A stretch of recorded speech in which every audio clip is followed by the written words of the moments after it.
The two issues I deal with the most are deglobalization and depopulation. So first, deglobalization.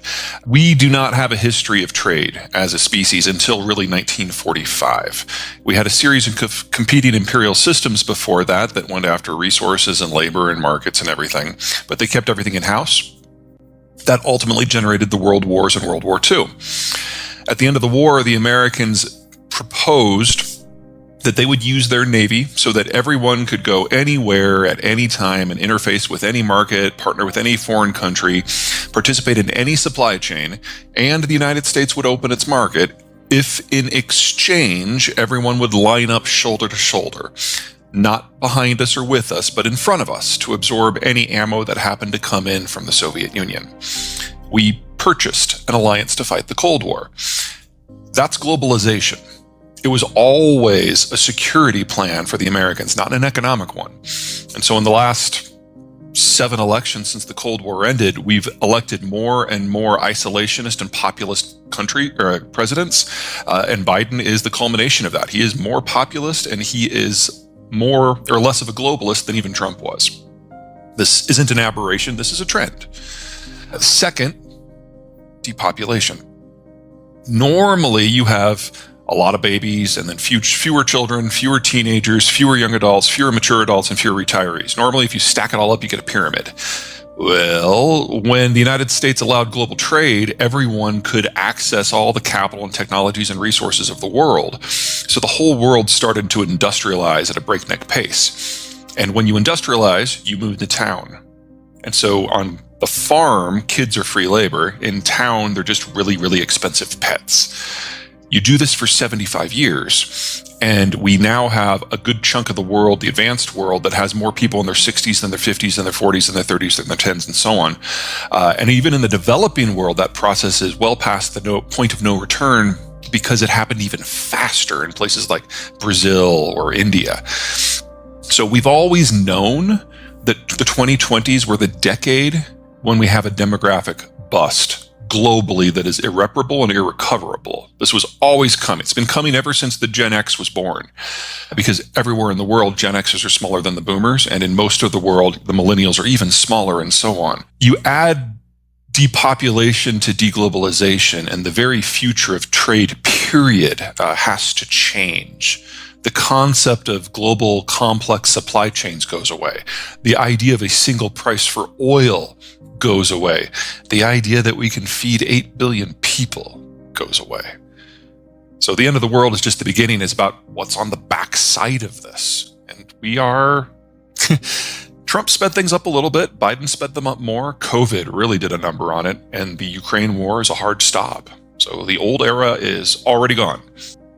The leading wave was always going to be one of two sectors: energy, because it's so sensitive to disruptions and demand is inelastic. And we're on the leading edge of seeing that. We haven't gotten there quite yet. I'm expecting the majority of Russian oil to just fall off the market within the next couple of months, and then we'll be there.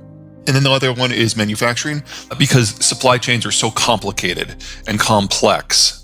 And we started seeing that 3 years ago, actually, with COVID and with the rising trade tensions with the Chinese. We now have the Chinese actively panicking about supply chains because they can't not do COVID lockdowns because their vaccine doesn't work.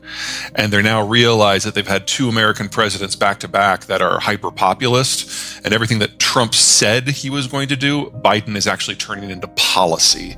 So that decoupling we've started musing about a few years ago is happening at light speeds now, and the companies that were unable or unwilling or just didn't believe it during COVID and refused to diversify or reshore things back to North America, they're so screwed because now we're at that point demographically where the baby boomers are retiring, and that's taking our biggest chunk of skilled labor with them. So we knew that labor costs had to go up when the baby boomers retired. Having to go through a reshoring process of this scale at the same time was always going to be a heavy carry, but it's so much better here than everywhere else. Where does this take us? Well, for the United States, this broadly works out. The United States is a net exporter of oil, and while we will absolutely have to retool some of our refineries and the price balances we're used to for refined products is going to shift, we can get through this because we're going to be doing it in an environment of a saturated market. We don't use a lot of Russian crude. We never did.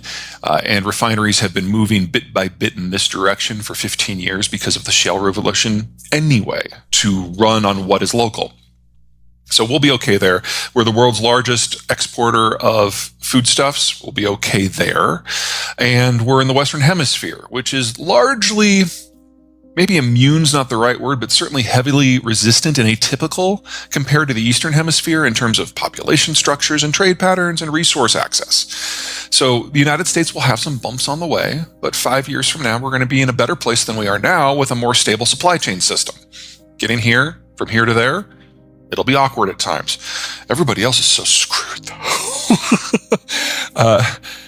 The primary source of income for East Asia is manufacturing. And a lot of that's going to go away because the East Asian countries don't have sufficient numbers of 20-somethings and 30-somethings and early 40-somethings, the people who consume, to buy what they produce. So when those supply chains relocate, there's nothing left. There's no oil. The agricultural options are very thin.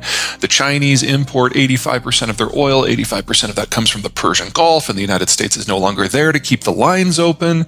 They import 85% of the stuff that allows them to feed their population. So they're looking down famine. The story is different based on where you are.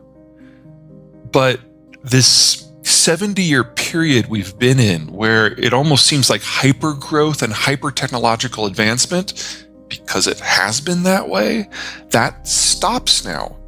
Tech development requires scads of young workers who are very bright, the ability to connect them all, and scads of capital to pay for the research, the operationalization, and the implementation. Once the baby boomers retire, the money goes away. And as deglobalization breaks, those connections among workforces goes away. So Silicon Valley will still be there, but it won't have the global network that it's used to. So everything is going to slow down. For a modern economy, food's at the bottom, then agriculture, then industrial materials, then you get into things like manufacturing and finance. And if you don't have all of that, the tech doesn't happen. Tech is something that is added on top that does not function if you don't have energy or food or manufacturing. You're the expert when it comes to price points for convoys. From a technical and a legal point of view, I certainly agree that those are going to be the first ones. Cost competitive with rail, ooh, that's tough. I mean, your average rail line can take 6,000 containers. So to be able to replace that with trucks, I'm going to call that a little squishy. I don't know one way or the other. So the changes for that would happen in places that are relatively not flat. You can't build rail lines to transport large amounts of cargo where the slope is any more than 1%. So the competitive advantage you'd be seeing for trucks are going to be in places that are already have to be truck-centric. I would expect the country where that could potentially benefit the most is going to be Mexico. I will underline that in that scenario, you're going to have some very interesting evolutions in the cartels. In the United States, not so much, because either you're in California where the traffic is too bad for convoys, or you're in the Midwest where rail and water works better. I would expect. I mean, we're talking here about a transformation of distribution systems for this to happen, and I'm not saying that can't happen. I'm not saying that's not going to happen. But in the future, I see manufacturing going to be co-located with population centers with a lot more custom on-demand manufacturing. And in that sort of an environment, convoys don't make a lot of sense. So you're talking relatively long haul from point distribution to point sourcing.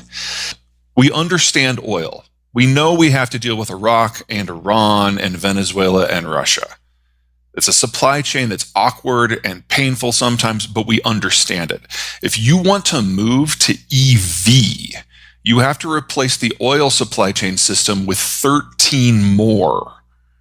And we have to deal with 60 countries instead of 5. And if we lose access to any of them, the whole thing collapses. So in a deglobalized world, EVs in the way you're thinking cannot happen. But assuming the numbers work out, we are talking about a different sort of manufacturing system. that again has co-location between population centers and where the manufacturing is actually done. In that scenario, you're talking about the number of ton freight miles